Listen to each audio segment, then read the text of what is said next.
אומר, הפוך בה והפוך בה דחולה בה.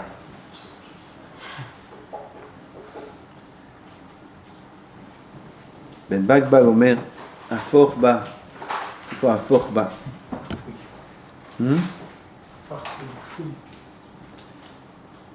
שיהפוך בה, עוד הפעם. ויהגה בה, qu'il étudie la Torah הקדושה, pourquoi? מפני שהכל בה, לכולה בה, הכל בה. מה זה הכל? מה? toutes les חוכמות. ודאי, toutes les חוכמות elles sont dans la Torah. Comme vous connaissez l'histoire avec le Chazon Ish, avec l'opération de la tête. Je vous ai raconté ça déjà, non? Il y a quelqu'un qui devait se faire opérer de la tête, et cette opération était très très très dangereuse. Il y avait une chance sur 3 qui s'en sortent. Je vous dis, Bekitsour, le professeur n'était pas religieux, et le patient était un Ben Torah. Et il a dit au professeur qu'il veut demander l'avis du Chazon Ish. Le professeur il s'est moqué de lui. Chazon Ish, qui est le Chazon Ish? Il a dit, c'est un Rav à Bnei Brak, je veux demander son avis. Et il est parti devant le Chazon Ish. Le Chazon Ish lui a fait un dessin avec un crâne et le cerveau, etc. Il lui a dit que le professeur doit procéder de cette façon. Lorsqu'il a amené le papier au professeur, le professeur était époustouflé. Il lui a dit, qui est le professeur Chazon Ish? Qui est ce professeur? Il dit, c'est pas un professeur, c'est un Rav. Alors, il a demandé à le rencontrer. Histoire connue, le papier du dessin du Chazon Ish, il existe encore jusqu'à aujourd'hui. Quelqu'un m'a dit que ce papier-là, ce dessin, il existe encore jusqu'à aujourd'hui. Ce dessin, il est quelque part, je ne sais pas où, mais il existe. Et moi, je l'ai vu de mes yeux, la photo. La photo du dessin du Chazon Ish qu'a dessiné le Chazon Ish. Mais maintenant, je ne me rappelle pas dans quel livre je l'ai vu, mais je l'ai vu il n'y a pas longtemps. Cette histoire est très connue dans le monde. Alors, j'ai vu, je ne sais pas, il n'y a pas très longtemps, il y a 1 ou 2 mois, j'ai vu, mais je ne me rappelle pas dans quel livre, la photo du dessin que le Chazon Ish a dessiné, du cerveau. Ce professeur a décidé de rencontrer le Chazon Ish et lui a demandé à quelle faculté il a étudié, ou quelle fac de médecine il a étudié. Le Chazon Ish lui a dit qu'il n'a jamais étudié aucune étude, ni de médecine, ni de quoi que ce soit. Alors il lui a demandé comment. Alors il lui a dit, il y a Masechet Choulin, là-bas il y a toute l'anatomie de l'animal, etc.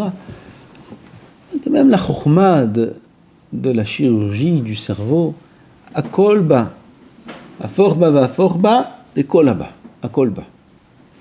Aval, à part le fait que toutes les chokhmot se trouvent dans la Torah. Toutes les chokhmot se trouvent dans la Torah. Mamash, toutes les chokhmot. Regardez un peu le livre du Rav Mazouz, alav shalom, Rav Meir Mazouz. Quel chacham atzoum il était. Quel chacham atzoum il était dans toutes sortes de chokhmot. Sur lui aussi, il y a beaucoup d'histoires qu'on m'a racontées avec des étudiants en maths qui lui ont posé des cols comme ça, genre des examens très très compliqués de mathématiques. Bref, il a réussi. Mashou miouhad. D'où il a toutes ces chokhmot-là? La Torah, forba de kolaba. À part le fait que toutes les chokhmot du monde se trouvent dans la Torah. Toutes les sagesses, toutes les sortes de chokhmot qu'il y a dans le monde se trouvent dans la Torah. Il y a aussi les plaisirs du monde qui se trouvent dans la Torah. Comme ça dit le Or HaChaim Kadosh, nachon? Comment c'est la phrase qui dit? Hein? Non. Ça, Imayu Margishim, ça c'est autre chose. Ki ha-Torah kolelet kol ha-tovot shebaolam. C'est lui qui dit ça, nachon? C'est Or HaChaim Kadosh qui dit ça. C'est demain soir, la Iloula du Or HaChaim Kadosh cette semaine. C'est rachou de parler de lui, étudier son livre.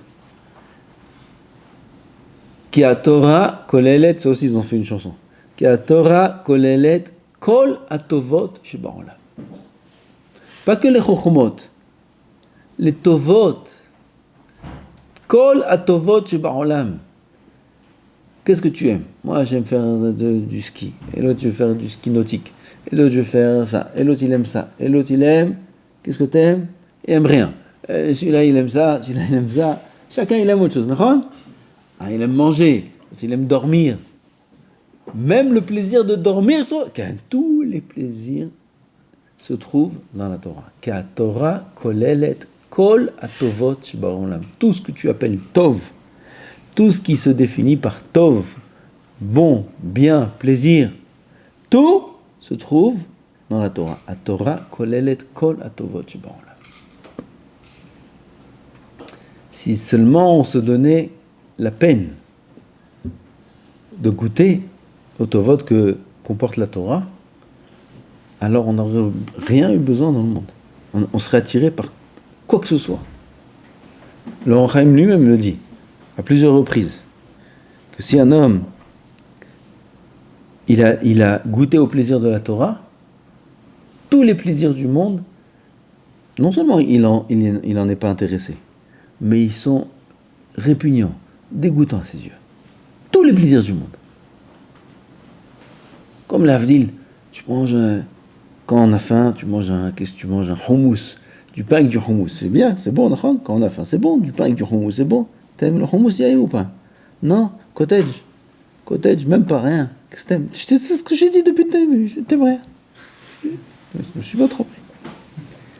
Un peu de houmous comme ça passe quand on a faim, ça passe. Ah, je t'amène un plat, pkaïla. Pkaïla, ça vous parle? Ah ben la vraie, authentique, la bonne pkaïla comme ça.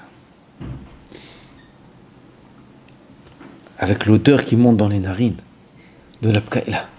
Avec la couleur vert, noir, on dirait du pétrole.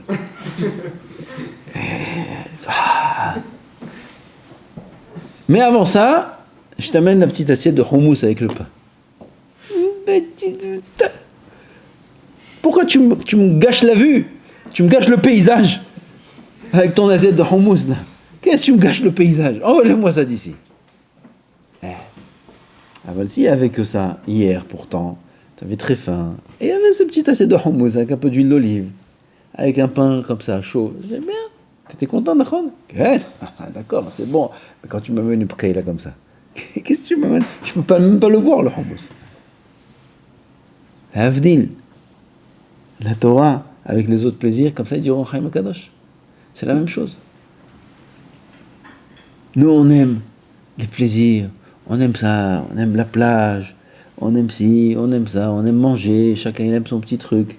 On aime.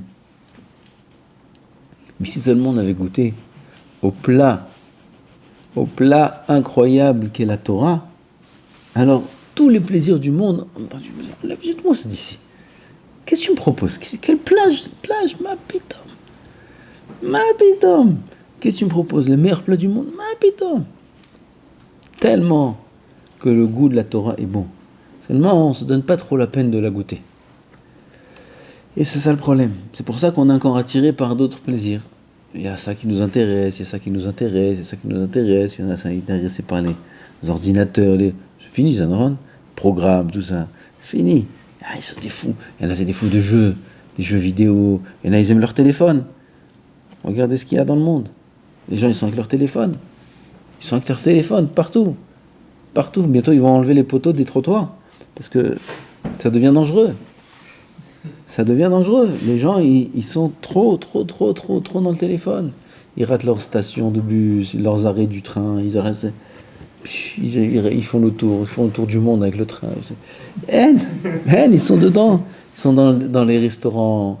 Ils mangent même pas. Ils mangent comme ça en regardant. Ils voient même pas ce qu'ils mangent. Et ils sont hypnotisés par leur téléphone. Alors ça, c'est les plaisirs. Ils aiment ça. Je sais pas qu'est-ce qu'il y a aimé là-bas. Alors qu'on dirait que ça doit être intéressant. Si toute l'humanité, ce petit téléphone-là, elle a réussi à captiver toute l'humanité, on dirait qu'il y a des choses intéressantes là-bas, peut-être des films, peut-être des vidéos, peut-être des articles, je sais pas ce qu'il y a là-bas. Kolpanim, c'est un plaisir. Les gens, ils adorent ça, ils peuvent pas s'en défaire. Jour et nuit. Yomam valayla. Lo ishbotu. Aval, tout ça, c'est parce qu'ils n'ont pas goûté au plaisir de la Torah. Quelqu'un qui sait c'est quoi le plaisir d'une souya, qui sait c'est quoi le plaisir d'une Mishnah, d'un Humash, de la Paracha, Meyoun, celui qui a goûté à ça, tu peux pas lui parler de téléphone, tu peux pas lui parler de film, tu peux pas lui parler d'aucune de ces choses-là. Les gens ne peuvent pas nous comprendre. Ça ne nous intéresse pas. Ici, les Bachorim, ils cassent les téléphones. On n'a rien dit, nous. On n'a rien demandé. Ils peuvent le laisser dans l'armoire, au chaud. Ils sont bien gardés. Non, ils viennent un jour, ils disent Rav, je veux casser mon téléphone. Pourquoi tu veux casser ton téléphone? 1500 €, il m'a dit. 1500 €. 1500 €. Ken, je veux casser. Pourquoi tu veux casser? Pourquoi tu veux casser? Laisse-le au frigo. Pourquoi tu veux le casser? C'est dégoûtant. Ce baron-là, ces barourim, même ceux qui n'ont pas de téléphone, s'ils en avaient, ils auraient fait aussi. Ils l'auraient fait aussi. Aval, ils ont goûté, ils ont vu la lumière de la Torah. Ils ont vu combien la Torah c'est bon. Les gens de l'extérieur, ils ne peuvent pas comprendre ça. Il est prêt pour des fous. Ils sont fous ces barourim là. Qu'est-ce que vous faites? C'est quoi votre téléphone avec des touches? Comment vous vivez avec des téléphones pareils? Quand vous prenez le bus, qu'est-ce que vous faites? Et qu'est-ce que vous faites toute la journée sans téléphone? Hier, une femme m'a raconté je ne sais pas avec qui elle parlait, avec une dame. Et alors, comment vous occupez les enfants? Ah, nos enfants, ils jouent à la papa et à la maman, ils jouent. C'est quoi, ça existe encore? Des enfants qui jouent à la poupée, à la maman, à la craie. Ça existe encore? 2026? Elle dit, bah oui. Mais c'est pas que ils peuvent pas s'en défaire, ils s'arrêtent pas. Le jour, la nuit, avec les kissouilles roches, avec la maman, et elle donne le biberon à sa... La petite sœur, elle a le kissouille, elle donne le biberon à la grande sœur. La grande sœur, c'est le bébé, et la petite sœur, c'est la maman. Voilà quoi, ils jouent toute la journée.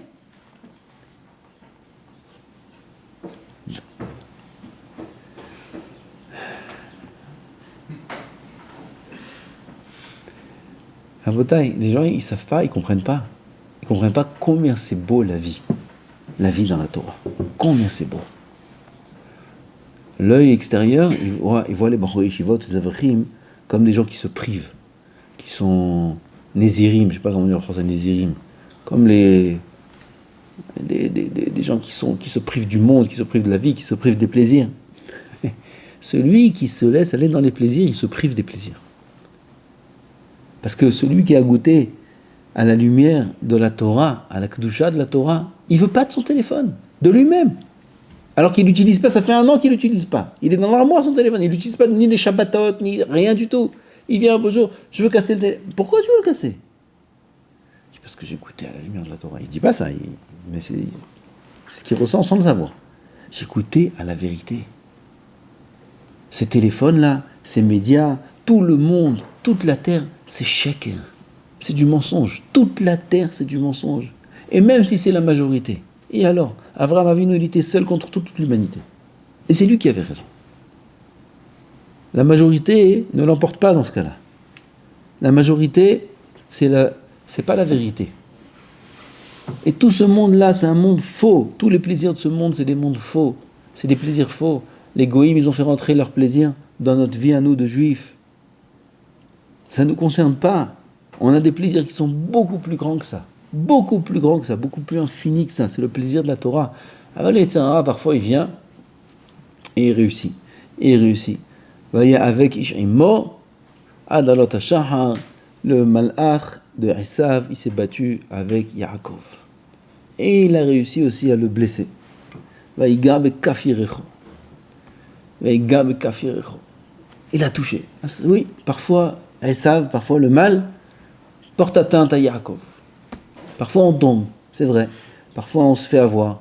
Parfois on se laisse aller, on ne fait pas attention, il y a une petite brèche dans la Hirat Shamaim, et là-bas, ça rentre. Aval, c'est passager. Il faut demander à Kadosh Baruch Hu de l'aide, qu'il nous refasse monter, qu'il nous fasse goûter au grand plaisir de la Torah, de la Kedusha. Bientôt on rentre dans 3 semaines, là, cette semaine. Jeudi, c'est le 17 Tammuz. On rentre dans 3 semaines, les attachés, il faut qu'on s'y prépare, qu'on en parle. 3 semaines qui sont très Kedushot. Très, très Kedushot. C'est comme le mois d'Elul, ces 3 semaines-là. Au Kadosh Baruch Hu est très, très proche de nous. Ces 3 semaines de Tchouva, ces 3 semaines, on va réfléchir sur la galoute dans laquelle on se trouve. sur le Beth Amikdash qu'on n'a pas encore, ou là-bas, quand il y a le Beth Amikdash, alors là, si on parle de plaisir, alors ça, on n'a rien vu encore.